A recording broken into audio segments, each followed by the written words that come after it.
Bonsoir, découvrir notre territoire et son histoire à travers l'architecture à partir de demain et jusqu'à dimanche à l'occasion de la 8e édition des Journées nationales de l'architecture.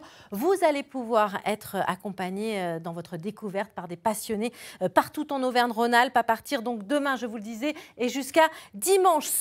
Environ 107 manifestations en Auvergne-Rhône-Alpes vous sont proposées. On en parle avec notre invité Marc Drouet, bonsoir. Bonsoir. Alors vous êtes le directeur de la DRAC Auvergne-Rhône-Alpes, la direction régionale des affaires culturelles qui coordonne cette manifestation. Les Journées nationales de l'architecture ont pour thématique cette année l'architecture et la transition écologique. C'est essentiel aujourd'hui de prendre cette problématique en compte. Tout à fait. Alors c'est important pour le ministère de la Culture qui assure la tutelle de la formation initiale des architectes, les 20 écoles d'architecture réparties sur le territoire et donc les 4 plus spécialement dans notre région. Et c'est l'occasion pour la population durant ces journées d'aller à la rencontre des architectes dans différents lieux, dans les écoles évidemment, mais également dans les conseils d'architecture, d'urbanisme et d'environnement, et puis dans les cabinets d'architectes, car de nombreux architectes, à cette occasion, vont ouvrir leurs locaux. Alors, on a l'impression que l'architecture, c'est peut-être fait pour des initiés, mais pourtant, c'est une affaire de tous, c'est ça, on est dans du vivant aussi. Vous avez raison, les architectes bâtissent notre environnement au quotidien. Et c'est très important d'avoir ce contact avec eux, cette relation, et de mieux comprendre justement comment est-ce qu'ils construisent, quelles sont leurs contraintes, et derrière ces contraintes, faire valoir aussi son expression de besoin, son usage, qui évidemment est pris en compte par ces architectes, notamment quand il s'agit de logement. Alors l'architecture, c'est aussi une histoire, notre histoire, celle de notre territoire et de ses spécificités. Exemple avec les thermes du Mont d'Or, on en parle juste après ce reportage. L'Auvergne, destination thermale historique. Au pied du volcan du Puy du Sancy, à 1050 mètres d'altitude, la station thermale du Mont d'Or se dresse, en majesté. Depuis 200 ans, elle soulage les curistes. Un temple de la santé, avec un endroit emblématique. C'est la source César. Une eau thermale à 40 degrés, utilisée comme boisson sur prescription médicale. Et quand on la sent, on sent bien justement voilà, les métaux ferreux et la silice. Ce soin permet de traiter les affections des voies respiratoires, tout comme ce gaz carbonique, inhalé, puisé à plus de 80 mètres de profondeur. Les eaux chaudes du Mont d'Or sont issues de la lave volcanique, reconnus depuis l'Antiquité pour leurs propriétés curatives. Droite, gauche, droite. Peignoir aujourd'hui, longue cape de laine pour cette curiste en 1913, qui fréquentait déjà les thermes du Mont d'Or. L'établissement a été construit en 1817.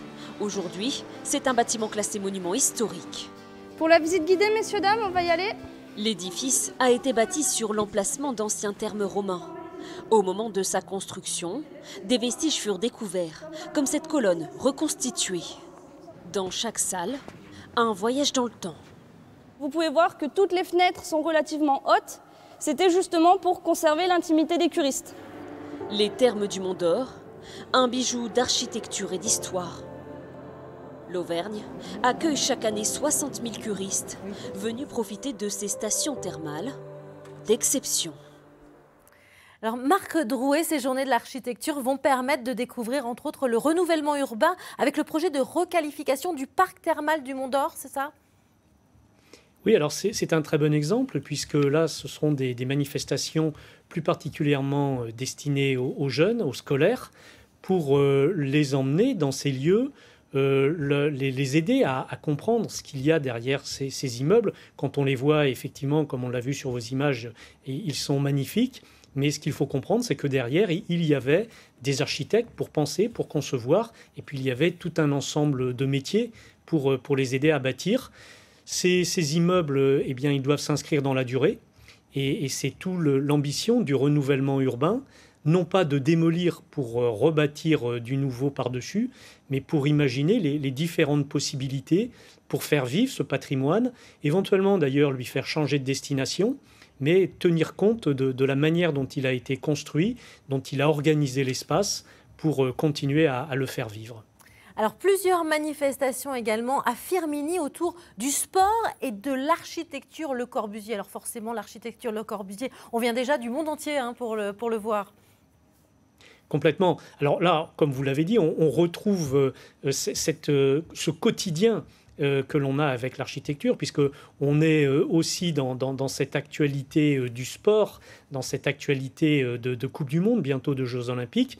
Et là, on se rend compte que même pour construire des stades, on a besoin d'architectes. Et là, on a de très beaux exemples. Alors, avec l'ensemble Le Corbusier tout autour, mais également avec ce stade qui est dû à un de ses collaborateurs, Wojanski, qui a réalisé ce stade, qui est également classé et qui est un des rares d'ailleurs à être protégé au titre des monuments historiques.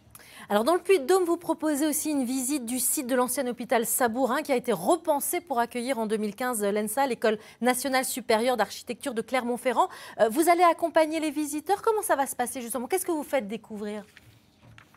Alors c'est une très très belle initiative qui est prise par l'école, par le directeur, les enseignants, les élèves en architecture, qui vont illustrer justement comment un ancien immeuble de très très grande qualité a été requalifié, repensé pour recevoir une nouvelle destination, puisque aujourd'hui c'est une des 20 écoles d'architecture nationale, une des 4 de la région, avec Saint-Étienne, Lyon et Grenoble.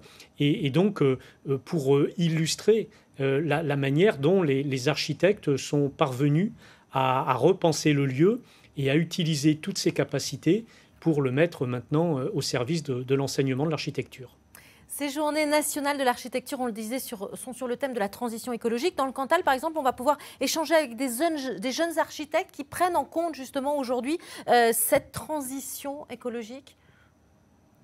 C'est très très important pour la profession. Bon, on le sait, nous sommes tous confrontés à cette réflexion autour de la transition écologique. Il faut repenser la manière dont on construit, il faut repenser les matériaux que l'on emploie. Et la profession dans son ensemble et le Conseil régional de l'Ordre des architectes s'est emparé de ce sujet, partant du constat aussi tout simple qu'aujourd'hui, 87% des architectes travaillent sur des projets de rénovation. On rénove plus que l'on construit de neuf, et c'est donc important de regarder comment est-ce que on peut apporter des solutions qui permettent de mieux résister aux aléas climatiques, souvent d'ailleurs en retrouvant des solutions qui étaient utilisées dans le passé et que pour différentes raisons on avait un petit peu oublié, ou peut-être parce que la contrainte pour les employés était moins forte. Alors justement, très très rapidement, on va terminer avec la Haute-Loire et une leçon d'architecture avec les matériaux des maisons traditionnelles. Il y a des leçons à prendre là-dessus. Complètement. Alors, il y a dans un petit village à Blel une présentation de la construction des maisons à pans de bois. Ce sont toujours des expériences intéressantes pour essayer de voir de quelle manière est-ce qu'on construisait à un moment où on n'avait pas forcément un recours à des matériaux éloignés et où on faisait plutôt appel à la proximité et où on avait des contraintes d'énergie. Aujourd'hui, on a ces mêmes contraintes. Comment est-ce qu'on peut repenser des filières de proximité avec des matériaux locaux et avec donc des techniques de construction plus traditionnelles? Merci beaucoup Marc Drouet, merci beaucoup. Au revoir. Et puis Merci les journées nationales de l'architecture, c'est donc à partir de demain et jusqu'à dimanche. Vous trouverez toutes les coordonnées près de chez vous, toutes les manifestations sur le site.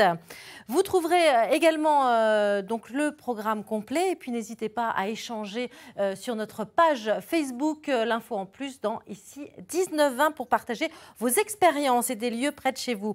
Restez avec nous, l'information continue dans ici 19-20 avec ce qu'il faut retenir de l'actualité aujourd'hui.